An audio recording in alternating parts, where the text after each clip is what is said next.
ôi mà ôi cái chứng minh xưa mà thế thì chứng minh nhanh ha. Không điều khiển xe tất cả. sáu chị họ ôi thằng bố này Thì cái đây là người ta bảo là sai bao mà chơi ở tao là bé là lãnh đạo chỉ đạo ý thế là làm thế thôi. coi như thu nhập bé nên không chỉ có nè Có hai mấy ít tuổi rồi bây giờ. Ta mà dùng ôi nó mà bố qua dùng mà cái sự bữa ít tuổi mua giải gì đâu nó nhỏ nó đấy. Bây giờ.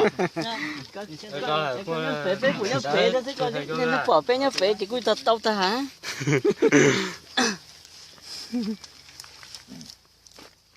cũng chỉ cần tao rồi thế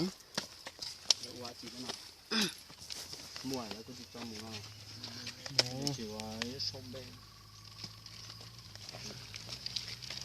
Đi từ tên của thôi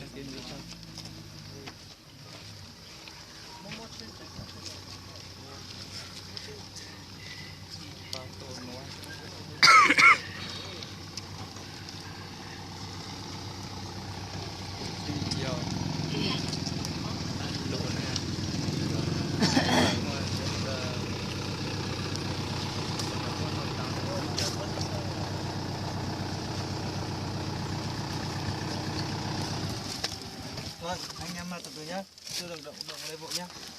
Từ lấm nhau đấy. Rồi không nhầm lẫn đâu, nhưng trên này không nhầm. Đã nhầm thế. Không nhầm, anh cứ yên tâm, tất cả trên này. Tí thôi hỏi từng tên một. Anh cứ bình tĩnh nhá. Chưa động vào đây nhá. à tụi ôm bê tao mua bên mùa ra Rồi từ từ. Cái lần trước làm xong rồi thì cho lô họ đi luôn. đây thì tao đấy thì mùa nó ra xong thằng này thì cho thằng này đi thôi đông người Anh có thể đợi một chút được không? người thì có gần đây thì không sao nó mà xa nha.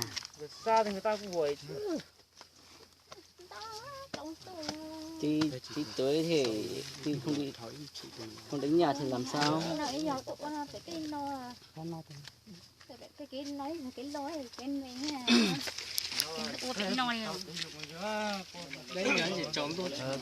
nhất là cái lon mà hết mua trên thì con tới rồi nó là sao chỉ được uống cái chăn rồi tao mua là nó mà chỉ cái cái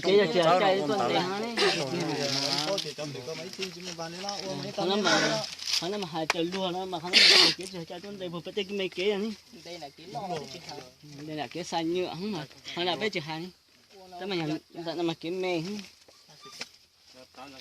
我今天叫人专业的嘛，就头东西字嘛，可能有东西字哦，别手头那是头短的哦，而且别手头那老短的别整又掺了。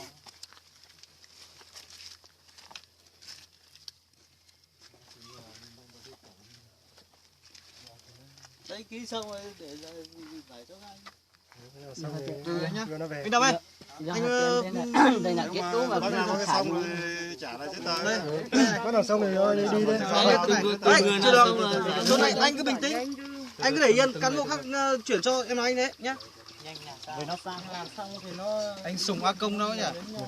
à đây đúng không? Em Đây nhá, của anh nhá. anh tắt điện thoại đi em nói anh thế. Đúng không? qua sao ra chơi nào Đổ nhanh nhá. Rồi anh cứ để đi rồi. Con này kia lon. Lấy này xong hết đây này. Thảo trái ly. Anh đây à? Đây của anh nhá. Anh gửi anh nhá. Đồ Danh. Em bảo anh tắt điện thoại đi. Nếu mà các anh làm việc như thế thì anh tắt điện thoại đi. cứ quay không sao đó quay cho để xem thôi.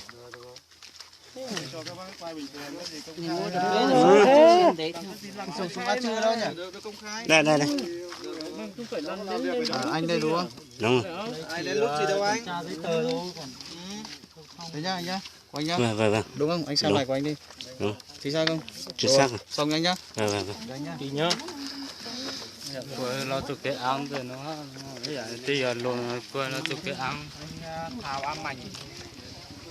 ôi bộ chỗ kia là lúc nó từ trước là đại sứ đây là điện số chết tao phải chơi cái nhau sao đó là Có bác nào đây đủ để cho xin mời các bác và chúng ta giải tán ra. có tí con có đây là mày số chết tao có tí Nè chủ tôi ấy nè cho chủ tức quay lại cho anh chủ này chủ tôi xếp quay con cô lúc chết là xế có không chết có thế có tí chủ quấy phê cũng tỏ mà cho chết thì chán à